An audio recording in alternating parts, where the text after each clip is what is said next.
In this video, I'm going to be continuing the RL from scratch in Python series where we implement a reinforcement learning agent from scratch in Python. For this video, I'm going to be integrating the agent into the environment class. So first of all, over here after self.reset countdown, I'm going to say self.agent side. So basically, how big is one side of the agent? That will be self.block side length, and we can multiply that by say 0.75. So it'll be 75% of the block side end. So it'll just be a bit smaller than the grids on the floor. Obviously, you can change this to like 0.9, so it'll be a bit bigger or something like that. And then I'm going to say the self dot agent start position, because every time the environment times out or we want to reset or something, we still want to reset the agent back to the same position. We don't want it to continue from wherever it left off. So for that, I'm going to say first, for now, I'll say it's a vector 0, but in the x-axis it's 0, so it'll just be in the middle. But in the y-axis, if we were to put it at 0, it'll be a bit below the floor because the floor extends till 0.5, right? So we actually want it to be at 0.5. And then in the z-axis, it will be 0. So right now, I can just say self.agent. Let's say that, so up here at the top, we have to say from agent import agent like I have here. So from our agent class, we can import agent. And then what we can do is here we'll say it's the agent, and we can say the position equals self dot agent start position, and size, it won't be agent side, it'll be a vector, and we'll just say self dot agent side 3 times. So now this should create an agent somewhere.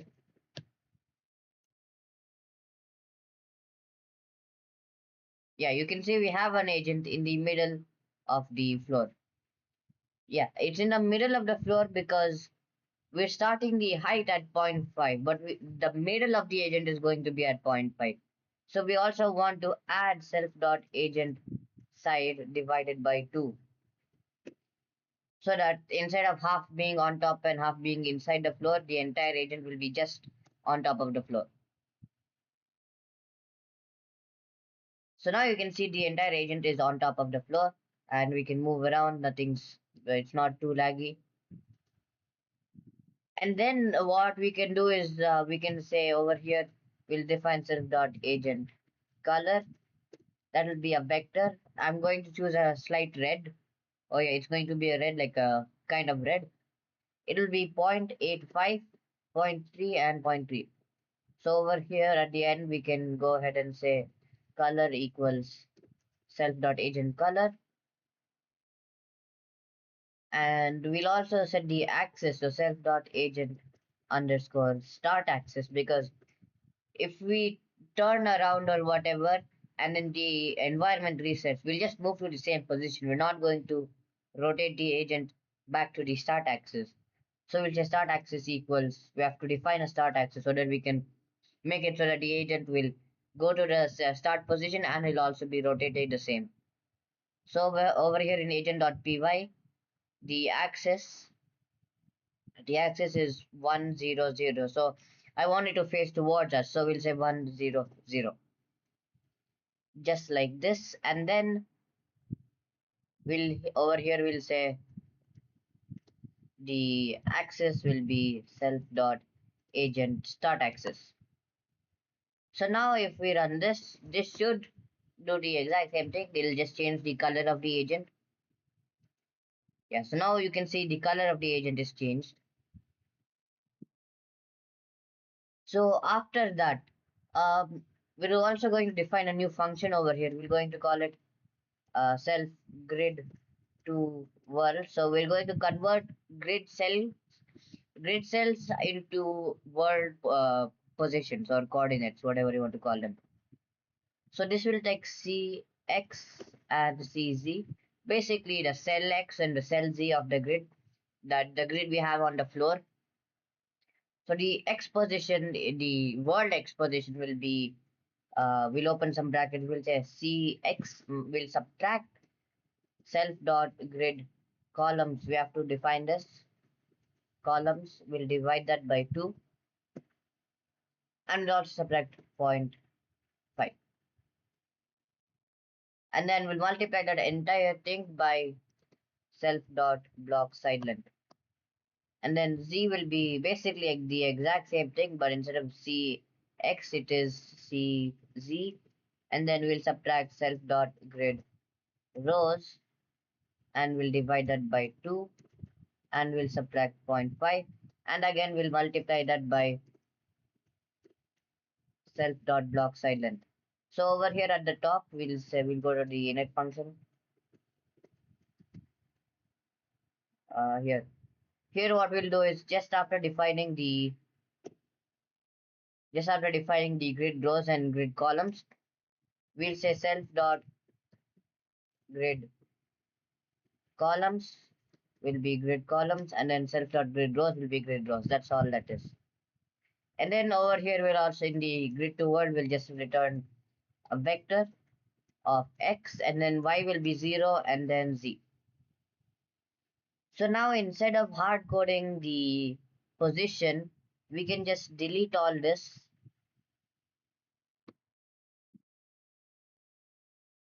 and we can say self dot grid to world. So we're converting the grid cells to world coordinates.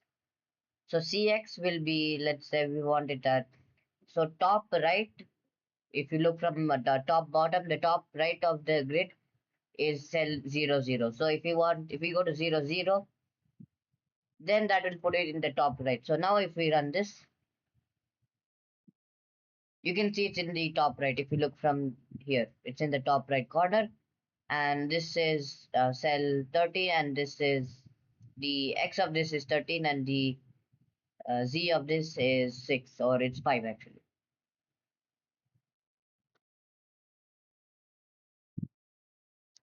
And then what we want to do is we're also going to say, because again we want the agent to be above the floor. So we'll say self dot agent start position dot y. We'll just say plus equals self dot agent side divided by 2. Or we can just say equals because it's already 0. So now if we run this, the agent will be above the floor like so, but we also have to add zero point 0.5 obviously because the floor height is 0.5. So plus 0.5.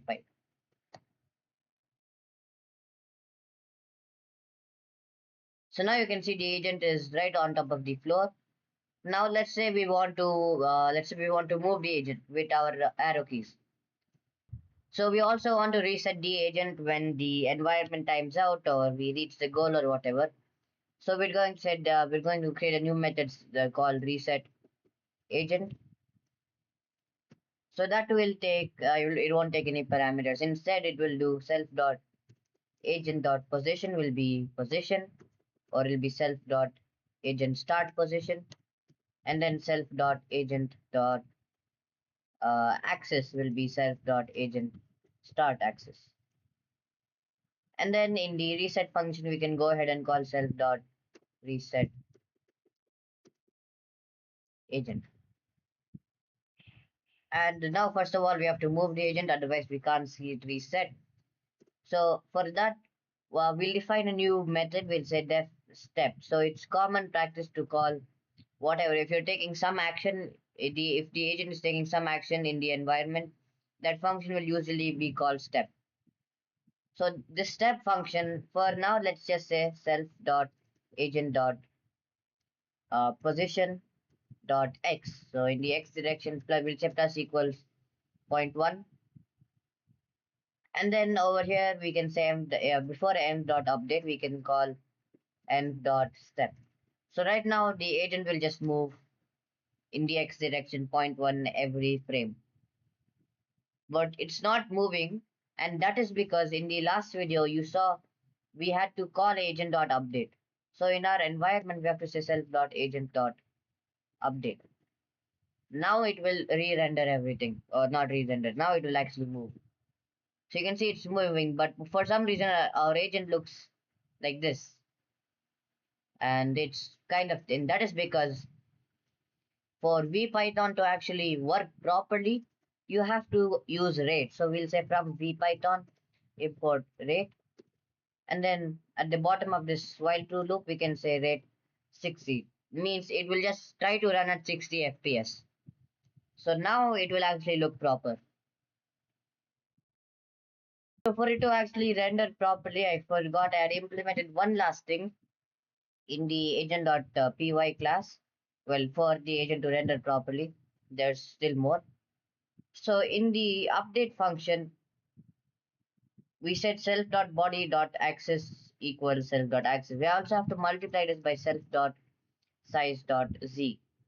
So this way, even if it stretches, it will, even if it compresses, it will re-stretch out. So now this should work, yeah.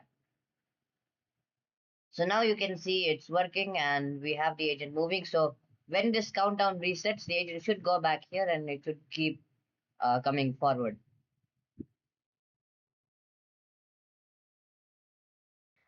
Okay, so the problem was if we just directly over here in the init function, if we say the position equals agent start position, it's not creating a new vector, it's just a reference. So this position is just a reference to agent start position. So over here, when we say agent.pos.text equal plus equals 0.1, we're also internally saying technically say self.agent start position dot x plus equals 1. So for that, from over here, we have to import one more thing. We have to say from copy import deep copy. So this way, we can copy the vector instead of saying it's just a reference. We're going to copy the vector. So over here in the while saying position equals self.agent start position, we can actually deep copy this. This way, instead of storing a reference, it will actually create a new vector. And we have to do the same thing for the axis. And over here in the reset agent, we also have to do the same thing here. Otherwise, it will only work the first time.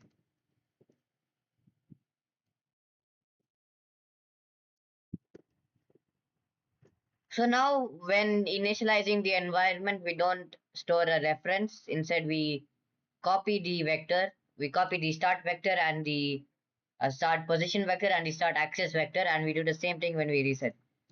So now it will actually reset the agent.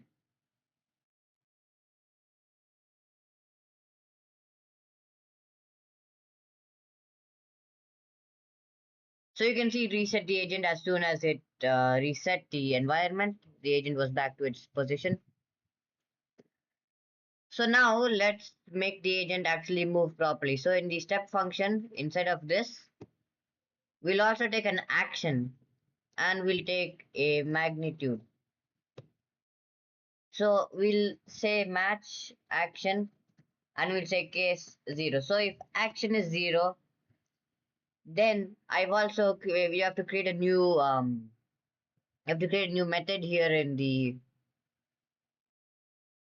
the agent class. You have to create a new method, and that method is just called def move forward, or you can call it whatever you want. It will take d, which is the distance to move forward, and then we'll just say self dot position plus equals, well, self dot axis dot normalize, and we'll multiply that by d. So this will move it forward no matter which direction it's turning in. No matter which direction it's looking at, it will go forward. So then over here in the step, we'll say if it's 0, we'll say self dot agent dot move forward, and we'll move forward magnitude distance, and case 1 self dot agent dot move forward negative magnitude. So this will move back. So if we say action is 0, it will move forward. If action is 1, it will move backwards. And then finally, or not finally actually, we'll say case 2. So if action equals 2, we say self dot agent dot rotate, and we'll provide magnitude And we also need to provide one more thing, which is the axis to rotate about. So since we're not going to rotate, we're just going to rotate like we're going to turn left or right. We're not going to turn up or look down. Axis will just be a vector of 0, 1, and 0 so that it rotates in the y direction. And then case 3 will be rotate the other direction. So self dot agent dot rotate negative magnitude, and everything else is the same thing. So now over here we can say pip install keyboard. I already have it installed. And then while that's installing, I actually already have it installed, like I said. But while that's installing, we can say import keyboard like this.